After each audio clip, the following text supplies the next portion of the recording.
जयंती मंगला काली भद्रकाली कपालिनी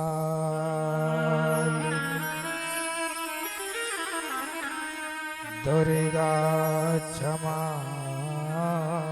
शिवा धात्री स्वाहा स्वधा नमोस्तुते लंबोदरं परम सुंदर मेघदंतं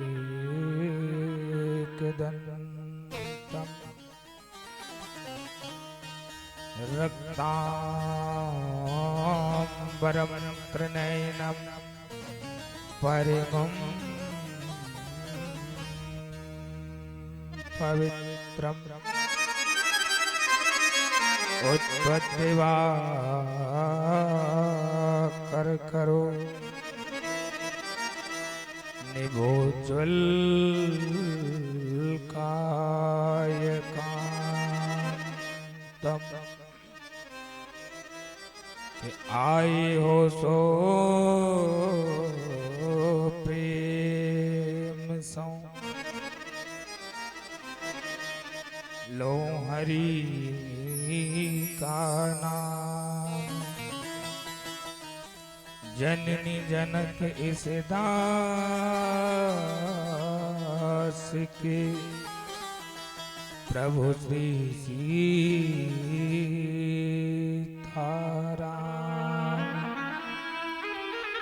हरि गोविंद भगवान की जय हो।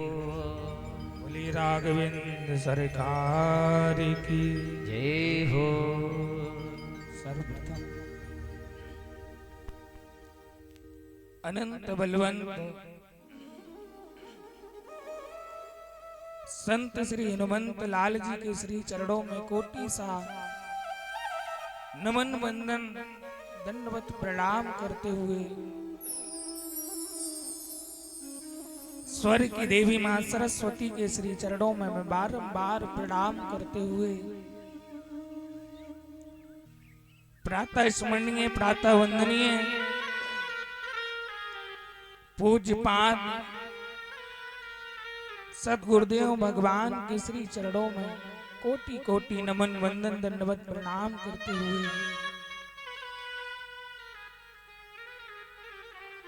एवं हमारी इस धरा धाम पर लाने वाली मां जन्मदात्री के चरणों में मैं बारंबार प्रणाम करता हूं। तदोपरांत जनमानस के मनमानस को झंकृत करने के हमारे हस्ताक्षर सभी विप्र बंधु कलाकार बंधुगण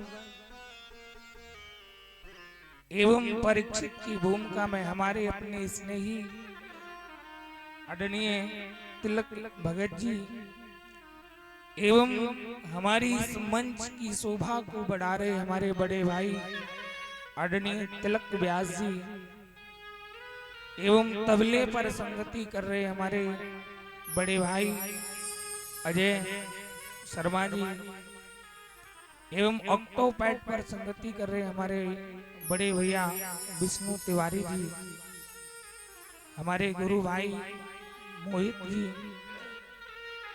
एवं दूर दराज जैसे भी जहां से भी हमें सुन पा रहे सभी को मेरा सिए राम मैं सब जग जानी करो प्रणाम जोर जुग पानी से भाव से मेरा सभी को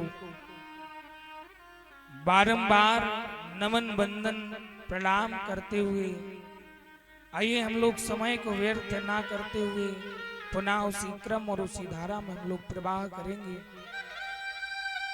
चूंकि ध्यान देना बंधु, ये समय जो होता है ये समय बड़ा कीमती है, जो एक बार निकल गया ये लौट कर आने वाला नहीं है। मैया ध्यान देना,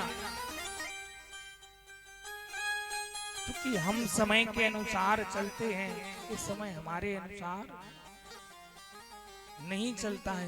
तो आइए हम लोग तालियों का सहारा देते हुए एक सुंदर सा भजन गुनगुनाएंगे, तो उपरांत कथा प्रसंगों में प्रवेश करेंगे। अरे स्वर से सुनाए, अरे स्वर से सुनाए, सरगम से सुनाए, नए ढंग से सुनाए सबको ये महिमा श्याम नाम की, ये महिमा श्याम नाम की। और श्याम नाम की महिमा, श्याम नाम की। स्वर से सुनाए, सरगम से सुनाए, नए ढंग से सुनाए सबको महिमा श्याम नाम की, महिमा श्याम नाम की। श्याम नाम की, महिमा श्याम नाम की। जयकार हो।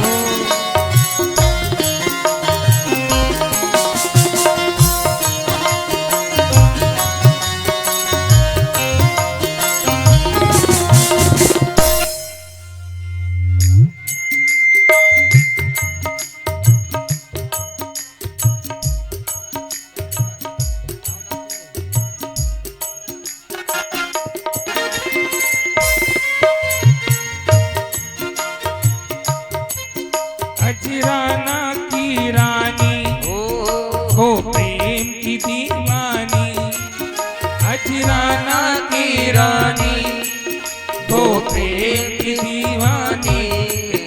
मन में ऐसी ठानी, कबाई सारी जिंदगानी, सुहानी वो मस्तानी, सुहानी वो मस्तानी, सुहानी वो मस्तानी, सुहानी वो मस्तानी। आज प्रेम रंग में, आज श्याम रंग में, आज प्रेम रंग में, आज श्याम रंग में। हीरा भई घन श्याम की। स्वर से सुनाओ, सरगम से सुनाओ, मैं ढंग से सुनाओ सबको महिमा श्याम नाम की, महिमा श्याम नाम की, महिमा श्याम नाम की, महिमा श्याम नाम की। बड़े भाव से आनंद के साथ मस्ती में झूमते हुए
बुलाइए सभी लोग भाव के साथ कन्हैया को बुलाएंगे और गुनगुनाएंगे।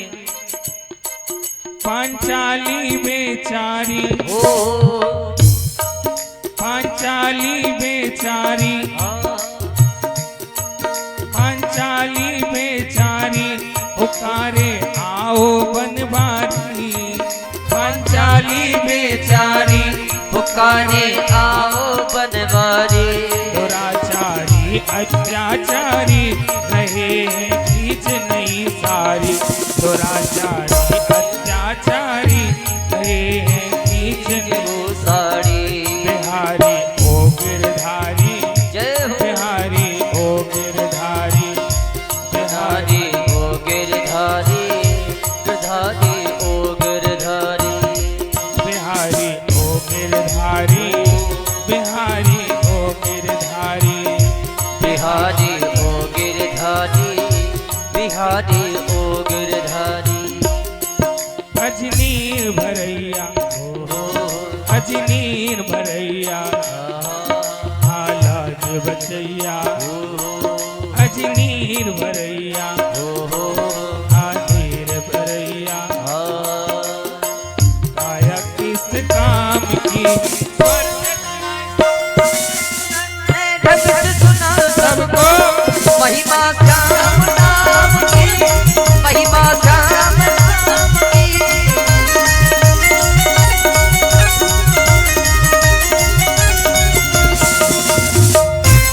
तालियों का साथ देते हुए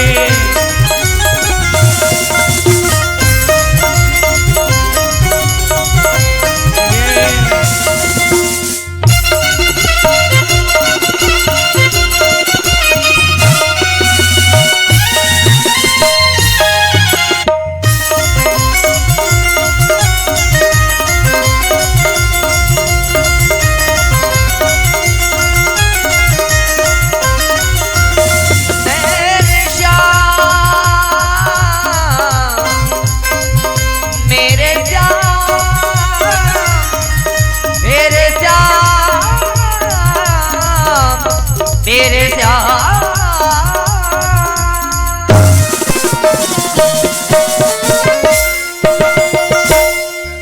बोली गोविंद भगवान की जय हो। बड़ा सुंदर सौभाग्य आज हम लोग शनै शनै चतुर्थ सोपान की कथा में हम लोग प्रवेश कर चुके हैं और ध्यान देना लोग कहते हैं कि महाराज कथा करा ली जाए। कथा कराना भी कोई हल्का विषय नहीं है। श्रीमद् भागवत महापुराण में पूज्यपाद सद्गुरुदेव भगवान लिखते हैं कि जन्मांतरे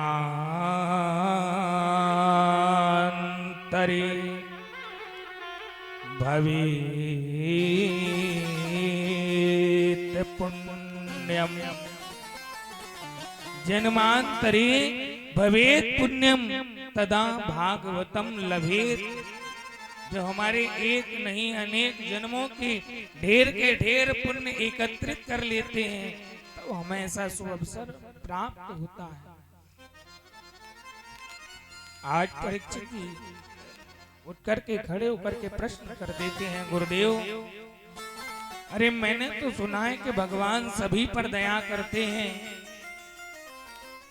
आज गोविंद ने कहां कहां दया की है। और ध्यान देना जो लोग महाराज अपने घर में पशु पक्षियों को बांध करके रखते हैं और आप लोग भी ध्यान देना जो लोग हमें यूट्यूब से सुन रहे हैं। एक बड़ी सुंदर कथा आती है जड़ भरत जी की, शायद सुनी भी हो आप लोगों ने। महाराज कहते हैं ऋषभ नंदन भरत सम्राट बने, इनके 5 पुत्र हुए हैं। बड़े पुत्र सुमति को सत्ता का भार सौंप करके वन की ओर चल दिए। इनका एक काम है हाथी से लेकर चींटी पर्यंत जीवों पर दया करना। एक दिन की बात है माँ एक नदी में स्नान कर रहे थे। पीछे क्या होता है कि एक हिरनी दौड़ रही है और उसके पीछे एक सिंह दौड़ रहा है शिकार करने के लिए। एक शेर दौड़ रहा है हिरण के पीछे शिकार करने के लिए और वो हिरनी अपने प्राणों को बचाते बचाते आज एक नदी में जाकर सरोवर में जाकर के कूद गई। क्योंकि ध्यान देना एक तरफ कुआं है तो दूसरी तरफ खाई। आज उस हिरनी ने मन में विचार किया है कि अगर मैं सिंह के हाथों मारी जाऊंगी मेरे गर्भ में जो प्रसव पल रहा है, मेरे गर्भ में जो शिशु पल रहा है वो मारा जाएगा।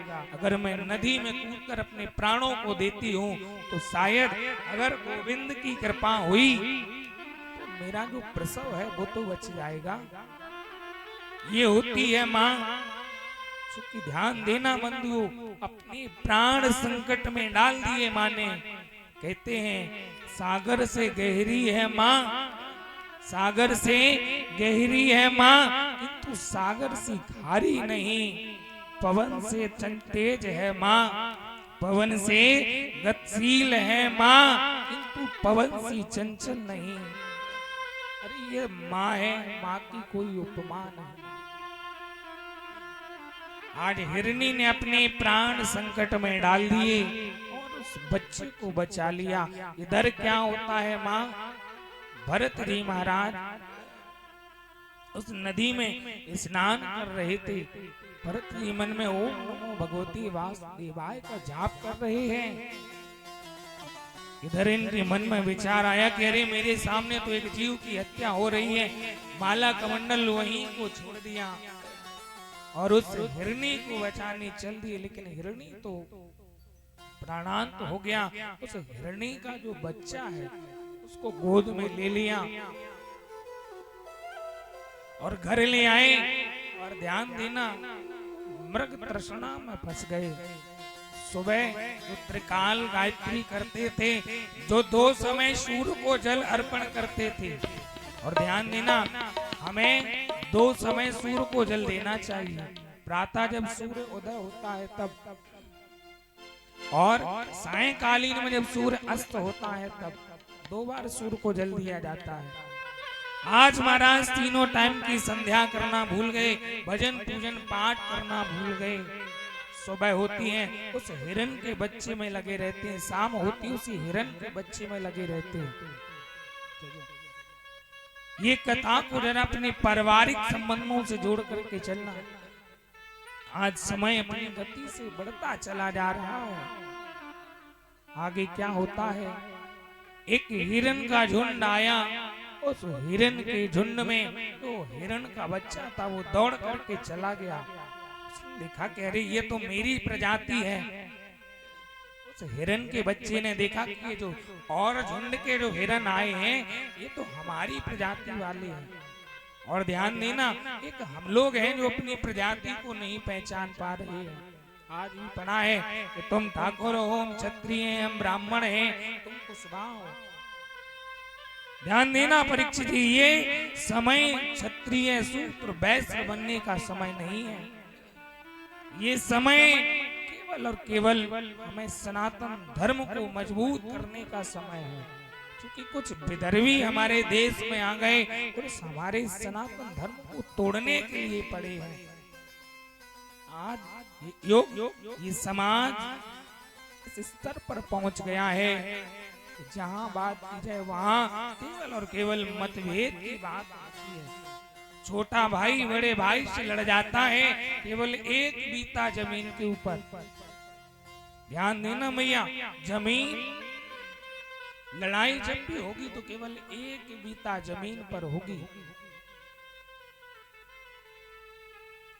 हमें केवल 3.5 हाथ की जगह में समेट जाना है, एक मुट्ठी में भर जाना है। काहे की लड़ाई है? ध्यान देना हमेशा। आज उस मृग शावक ने अपनी प्रजाति को पहचाना, चल दिया। आज भरत जी चारों तरफ ढूंढते हैं और वही गति है इसकी भी।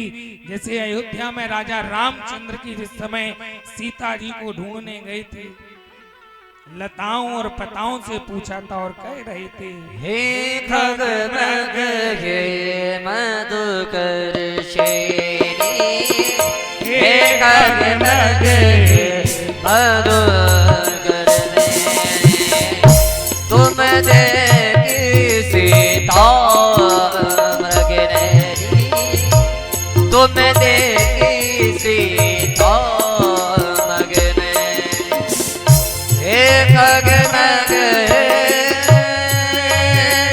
मधुकर शेनी, हे खगमग मधुकर शेनी, तुम देखी सीता मृगनयनी, तुम देखी सीता मृगनयनी, तुम देखी सीता मृगनयनी, सीता मृगनयनी, सीता मृगनयनी।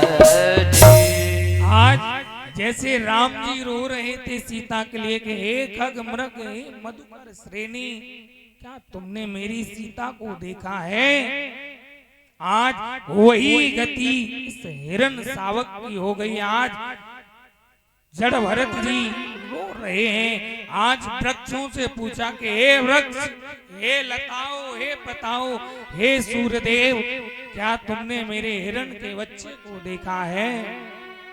आज इतना विलक रहे हैं, इतना रो रहे हैं। आज धीरे धीरे वो समय आया, रोते रोते अपने प्राणों की आहुति ही दे दी। और ध्यान देना परीक्षित जी, मरते समय हमारे मन में जो भी विचार आता है, जिस भी योनि के विषय में विचार करते, हमें दूसरा जन्म भी उसी योनि में मिलता है।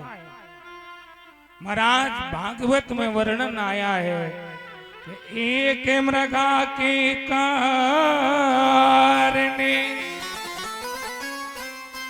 भरत धरी मृग देह।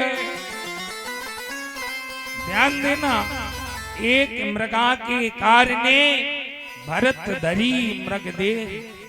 अरे तुलसी उनकी कौन गति, जो घर घर करत सने। हम लोग घरों में कुत्ते को पाल लेते हैं, भरत जी ने तो एक हिरण को पाला है। दूसरा जन्म कालांतर में उनका भी हिरण का हुआ है। दादा, हम लोग घरों में कुत्ते को पालते हैं। और एक बात याद रखना, हमेशा बलि पर बकरे चढ़ाए जाते हैं। बलि चढ़ते देखिए, हमेशा बकरियों की बलि चढ़ाई जाती है, कभी शेरों की बलि चढ़ती हुई देखी है? इसलिए याद रखना, हम जिस समय भी मरते समय जिसकी याद करेंगे, दूसरा जन्म भी उसी का मिलेगा। हम लोग घरों में वो सफेद वाला चूहा पालते हैं, खरगोश पालते हैं। अरे पहले घरों में लिखा रहता था फरमान, पहले घरों में लिखा रहता था फरमान, भगवान के समान होता है मेहमान, भगवान के समान होता है मेहमान।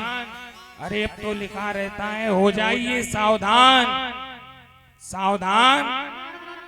क्योंकि महाराज घरों में कुत्ते रहते हैं, पहले घरों में लिखा रहता था फरमान, मैं भगवान के समान होते हैं भगवान, भगवान के समान होते हैं मेहमान। और अब लिखा रहता है कुत्तों से सावधान। अरे ध्यान देना, पता नहीं चलता इस घर में इंसान रहते हैं या भगवान। जिस घर में पहले इंसान रहते थे वहां स्वागतम और वेलकम लिखा होता था, अब तो लिखा रहता है कुत्तों से सावधान। आज एक इन्हें हिरण का जन्म मिला है, लेकिन इन्हें पूर्व जन्म की सारी बातें याद हैं। इनका जन्म सनय सनय समाप्त होता है। तीसरा जन्म इनका एक अंगरा गोत्रीय परिवार में जाकर के होता है। घर वालों ने आज विद्या अध्ययन कराने के लिए आज विद्यालय में दाखिला दिला दिया।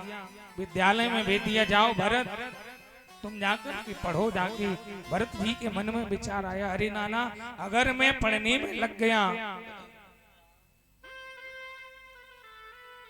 तो कहीं ना कहीं हमें हमारे घर वाले परिवार में उलझा देंगे, गृहस्थी में उलझा देंगे, भजन पूजन करने का समय नहीं मिलेगा। आज जड़ भरत जी को मूर्खों की तरह लोग देखने लगे हैं। आज ये बिल्कुल मूर्ख बन करके रहने लगे। इनका नाम पड़ गया है जड़ भरत। आज धीरे धीरे जड़ भरत जी इतने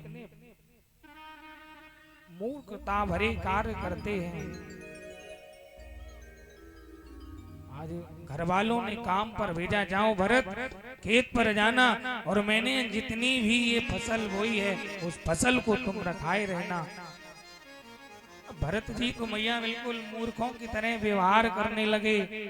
आज बड़े भाई ने कहा, भरत ये वृक्ष देख रहे हो? हाँ भैया देख रहे हैं। इस वृक्ष को ऐसे पकड़ो और इसकी चारों तरफ जितनी भी घास है उसको काट के फेंक दो। भरत ने सोचा कि अगर मैंने आज काम सही से कर दिया, कल मुझे दूसरे खेत का दिया जाएगा। और मैंने दूसरे का भी सही कर दिया, तीसरे का दे दिया जाएगा। मुझे भजन पूजा करने का समय नहीं मिलेगा। आज भरत जी क्या करते हैं कि भैया ने जो पेड़ बताया उसी पेड़ को पकड़ के छोड़ दिया, बाकी सारे वृक्ष काट के फेंक दिए। आज भैया आए और कहा भरत, हाँ भैया बताओ, हमने तुम्हें वो फसल दी थी काटने के लिए, काट दी। और जैसे ही देखा कह रहे हो तो सारी फसल कट्टी पड़ी है। बोला क्यों भरत यहाँ आओ, हमने तुमसे ये कहा था कि तुम ये वृक्ष पकड़ के काटना।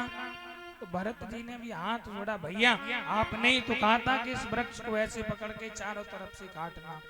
बोले अरे मूर्ख, हमने ये थोड़ो कहा था कि सारी जो फसल है वो काट के फेंक देना, हमने तो ये कहा था कि इसमें जो घास जमी है वो काट देना। भरत जी बोले भैया आपने कहा था इस वृक्ष को ऐसे पकड़ के काट देना, मैंने वही तो किया। घर वाले समझ गए ये तो बिल्कुल मूर्ख है, इसे कितना भी समझाओ इसके समझ में नहीं आता है। घर वालों ने खेत पे रखा दिया, जाओ भरत खेत रखाना जा करके। आज भरत जी खेत पे गए, खेत रखाने लगे हैं। भरत ने मन में सोचा कि भैया ने केवल खेत रखाने को भेजा है, वो चिड़िया दाना चुगने के लिए आई हैं। एक आई, दो आई, भरत जी और बुलाने लगे और मन में कहने लगे कि राम की चिड़िया, राम के खेत, राम की चिड़िया, राम के कागोर चिड़िया हो, कागोर चिड़िया भारी भारी पेड़, राम की चिड़िया, राम की राम की चिड़िया, राम की काबुल चिड़िया भरे भरे पेड़, राम की चिड़िया, राम की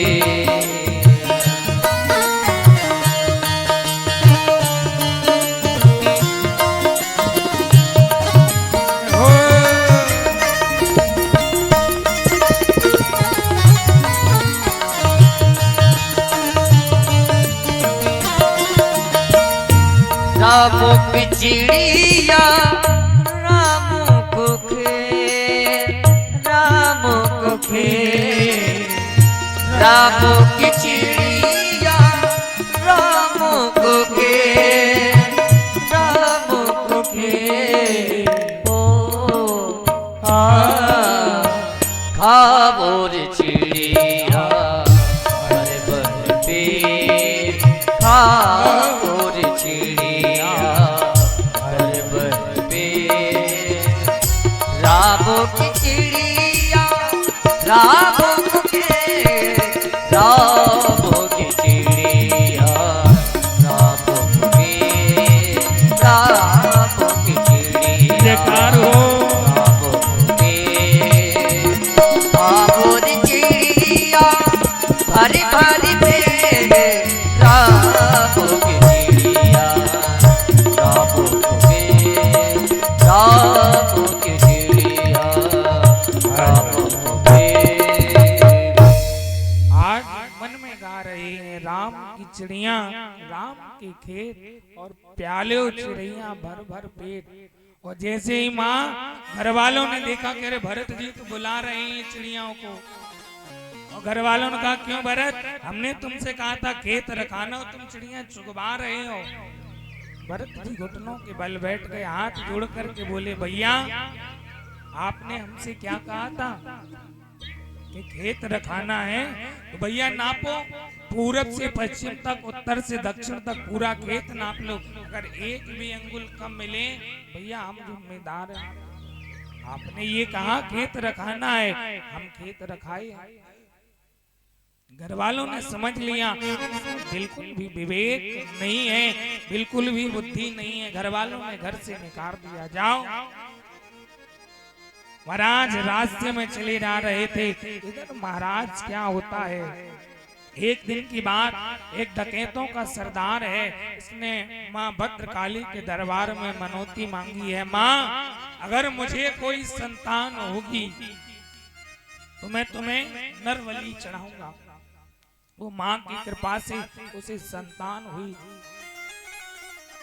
और ये बलि ढूंढने के लिए जा रहे थे। सैनिकों ने देखा तो बहुत हट्टे कट्टे हैं खाने में। अच्छा एक बात और देखो, जो मंद बुद्धि लोग हों तो खाने में माँ बड़ा हट्टे कट्टे होते हैं, एक एक बीता का रोटी दाब दो।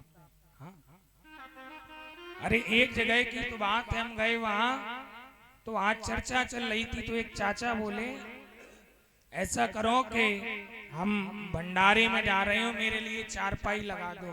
तो बहू बोली क्यों चारपाई क्यों लगा दें? बोले अरे हम खाके जब आते हैं तो डायरेक्ट हमें चारपाई दिखाई देती है। बोले अरे, बोले आपको पता है कि जब हमारे पापा भंडारा खाने जाते हैं तो क्या करते हैं? बोले क्या करते हैं तुम्हारे पापा? बोले हमारे पापा जब भंडारा खाने जाते हैं तो वो चारपाई साथ ले जाते हैं, उधर से वो चारपाई पे लद के आते हैं।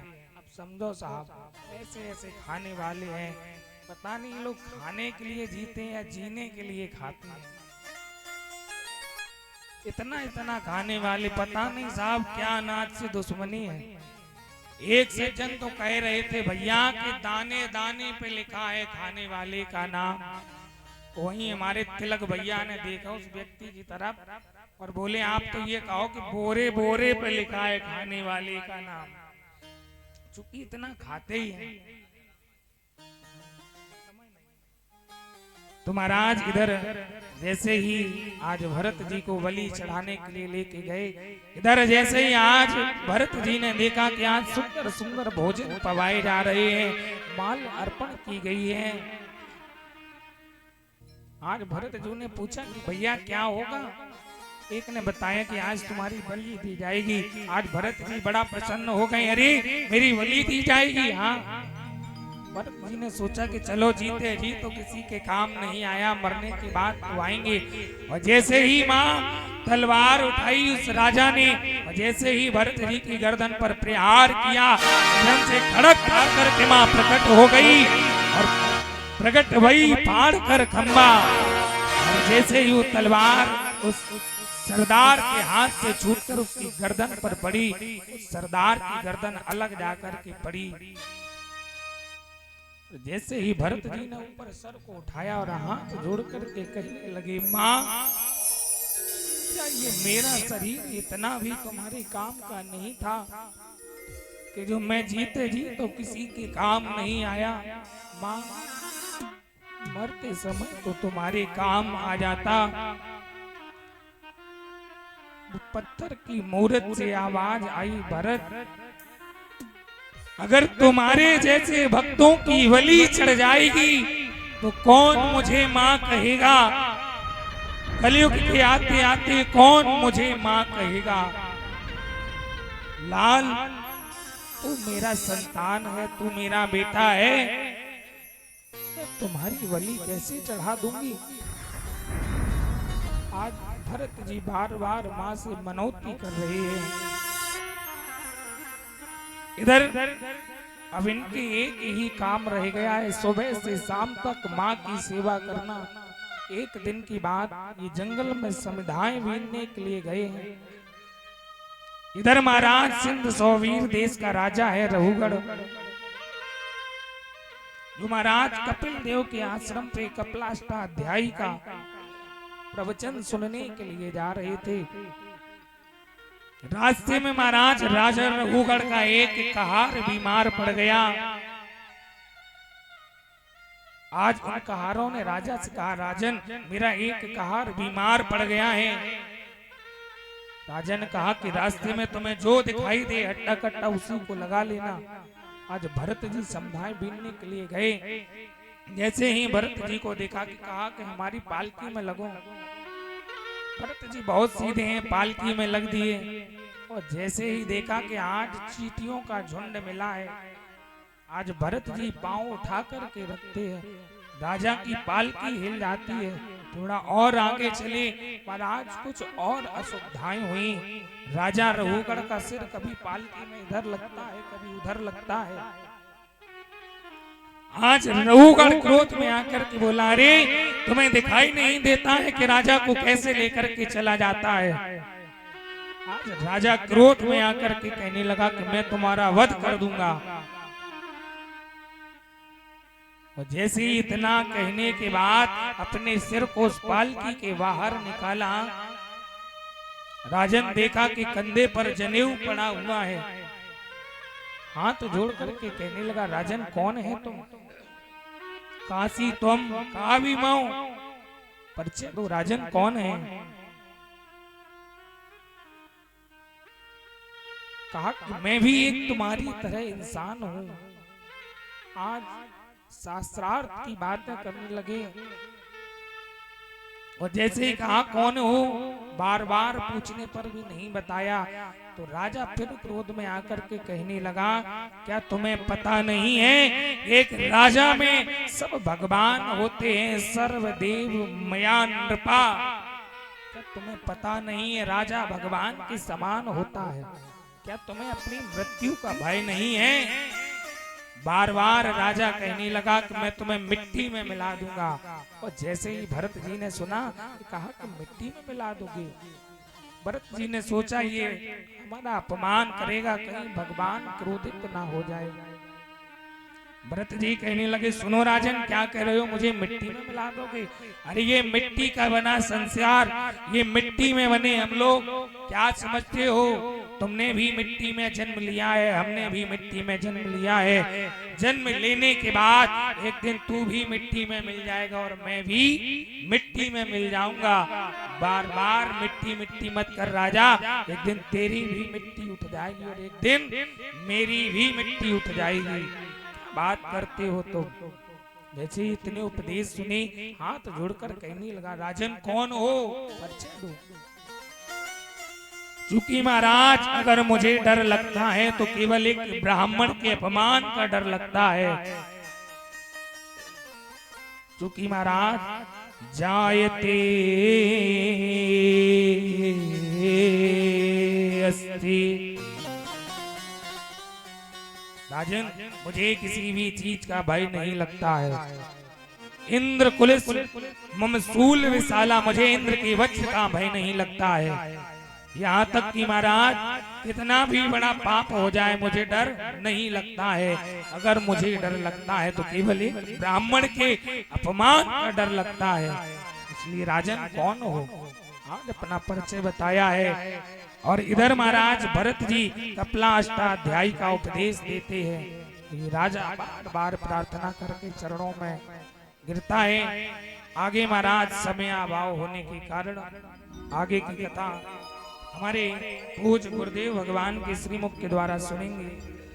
मैं अपनी वाणी को यहीं पर विराम देता हूँ और आइए पूज्य गुरुदेव भगवान के चरणों में चंद पंक्तियां अर्पित करते हैं।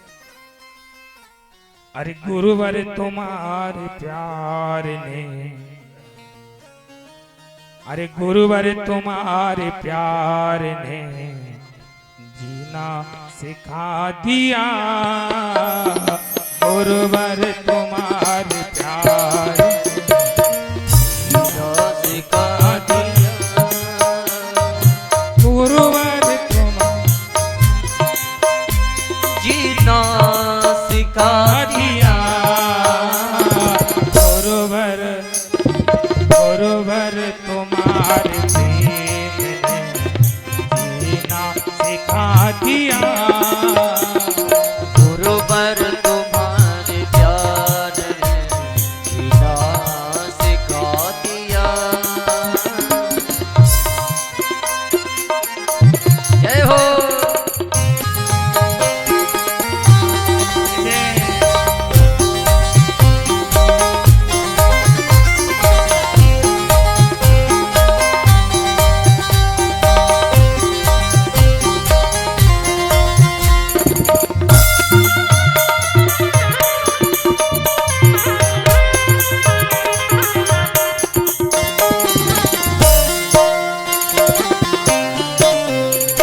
हो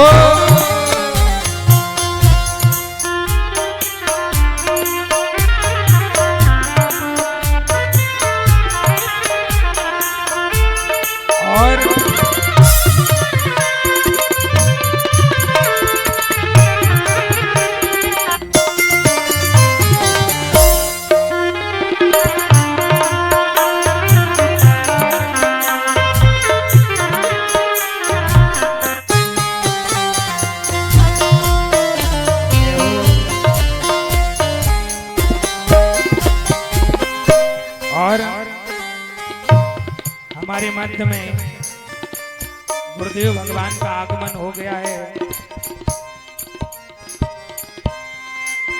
और कहते हैं कि जब एक गुरु अपने शिष्य पर कृपा करते हैं, बालक कितना भी भटका हुआ हो, वो गुरु अपने शिष्य को यथावत लाके खड़ा कर देते हैं।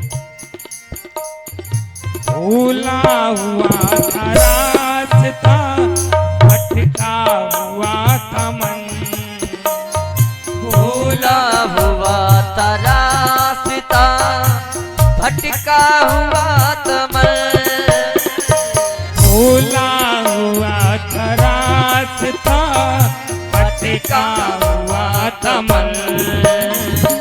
अमृत अमृत अमृत पिला के आपने, क्योंकि जब गुरुदेव अपने शिष्य को कोई बात सिखाते हैं तो बात मैया अमृत के बराबर होती है। क्योंकि जब गुरुदेव अपने बालक को जब ऊपर से ठोकते हैं, अच्छा घड़ा बनते हुए देखा है? घड़ा जब बनता है, उस घड़े में जब ऊपर हथौड़ा जो पड़ता है, उस हथौड़े के बाद घड़े में अंदर से वो दया का हाथ भी लगा रहता है। क्योंकि अगर ऊपर से कठोर हथौड़े की मार पड़ती है तो अंदर से वो दया का हाथ भी लगा होता। इसलिए अमृत पिला के आपने जीना सिखा दिया, अमृत पिला के आपने जीना सिखा दिया। गुरुवर गुरुवर तुम्हारे प्रेम, गुरुवर तुम्हारे प्रेम ने जीना सिखा दिया,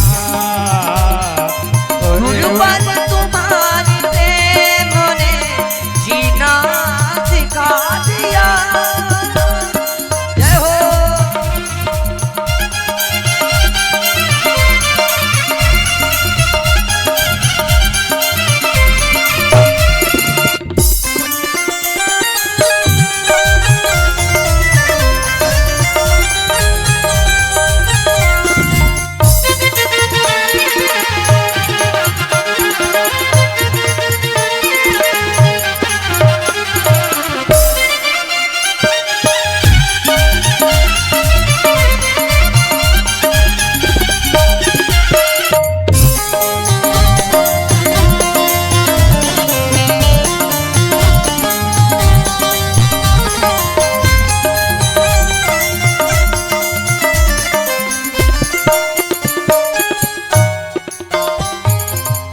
बोलिए गुरुदेव भगवान की जय हो।